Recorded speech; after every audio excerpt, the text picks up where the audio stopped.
Abarundi barakunze kuvuga kahise gategura kazoza, ariko nagira twibukanye yuko kahise atana kimwe ushobora kugahindurako. Umuntu wese muri twebwe arafise kahise kiwe. Nk'ubu ndiko ndabivuga, wakibutse uko wakuze, uko vyagenze, uko waduze gushika kuri uno musi, ivyo wabayemwo bitagenze neza, ivyo wabayemwo vyabaye vyiza, uributse umuryango wakuriyemwo, ukuntu mwakuze mumerewe neza, canke abandi ukuntu bakuze bagowe, uravyibutse. Muri ivyo vya kahise nagira ndakwibutse ko atana kimwe ushobora guhindura muri ivyo, ariko kazoza kari imbere yacu turagafise kububasha.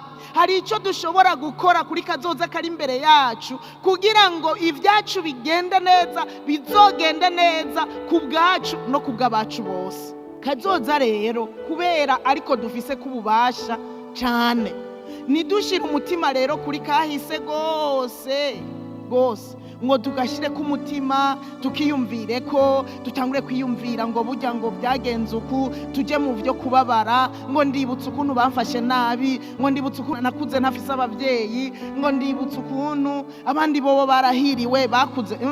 Ivyo ntitubishire ku mutima, ariko duhanga amaso kazoza kandi tugira ico dukoze kugira ngo kazoza kacu kabe keza. Haleluya!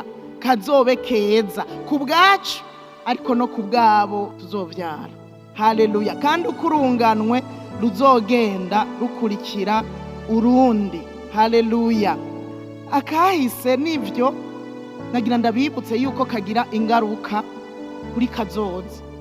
Abarundi nibo baciye umugani baravuga ngo wibuhetse ukigisha uri mu mugongo. Ibi vyari vya kera, hamwe wiba uhetse ukigisha uri mu mugongo. Bashaka kuvuga iki? Yuko ivyo uri kurakora abana kuja kwibuhetse ngo umwana yakubonye, rujya ruyoya ntavyo gwabonye.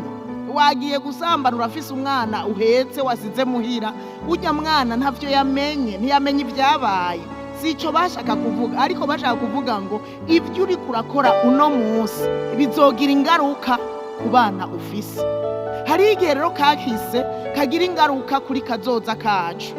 Nico gituma uyu munsi dukwiye kwiyubara ivyo dukora uno munsi tubikore tuzi ngo bizogira ingaruka ku bana bacu, bizogira ingaruka ku ruvyaro turiko turavyara. Twisange atari ku ruvyaro gusa abana bacu, ariko no kwabo bazovyara, kuko n'amaraso ahanahana.